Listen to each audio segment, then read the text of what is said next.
mistakenly classified as homicides. My friend, Dr. Myers, is one of these men. These men dedicate their lives to discovering the truth.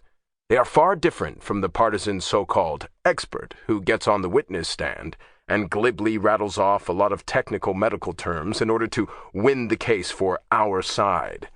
When Dr. Myers gets on the stand, he wants it definitely understood that there isn't any our side. He is there to tell the truth as he sees it and let the chips fall where they will. From time to time, I've dedicated Perry Mason books to outstanding members of this small select group of forensic pathologists. The great tragedy, as far as society is concerned, is that this group is so small. It is small, as I said above, because its members are relatively underpaid. Once they have established the proper qualifications, they find more lucrative fields beckoning persuasively.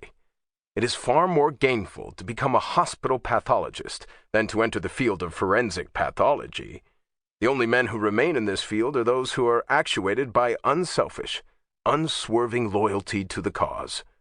We should recognize these men. We should understand the job they are doing, and we should honor them. It would serve no purpose at this time to set forth the technical qualifications of Dr. Myers, or the vast background of experience which has developed his present skill.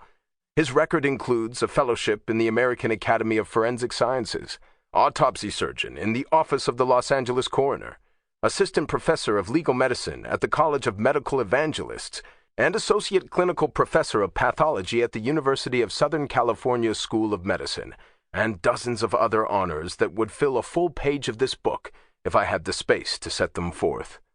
I'm hoping that someday the public will awaken to the importance of having highly competent, specially trained forensic pathologists available in sufficient numbers to do a good job.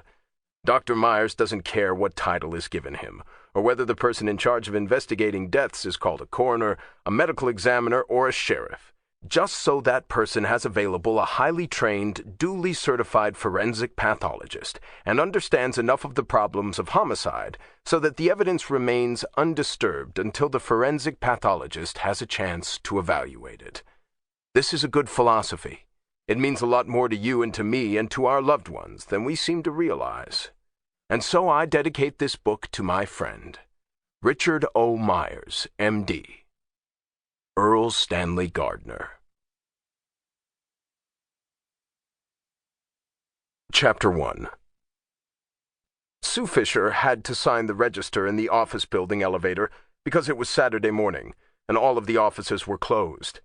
Sue had been looking forward to a restful weekend, but a wire announcing that Amelia Corning was due to arrive from South America on Monday morning necessitated a lot of last-minute statements and reports, which she had been unable to get together by quitting time Friday night. So she had promised Endicott Campbell, manager of the Corning Mining, Smelting, and Investment Company, that she would come in Saturday morning, finish typing the reports, and have everything else on his desk so that the statements would be available the first thing Monday morning. The situation was further complicated by the fact that, in addition to an arthritic condition which confined her to a wheelchair, Amelia Corning was rapidly losing her eyesight. In fact, there were rumors from South America that she had already lost her vision to such an extent that she could only tell the difference between light and dark, and people were hazy, blurred figures whose features were indistinguishable. Susan Fisher had been with the firm for more than a year and knew Amelia Corning only by her stiff, cramped signature, which from time to time appeared at the bottom of irascible letters of brief instructions. By 10:30, when Sue Fisher was well immersed in her work, she heard the patter of running feet.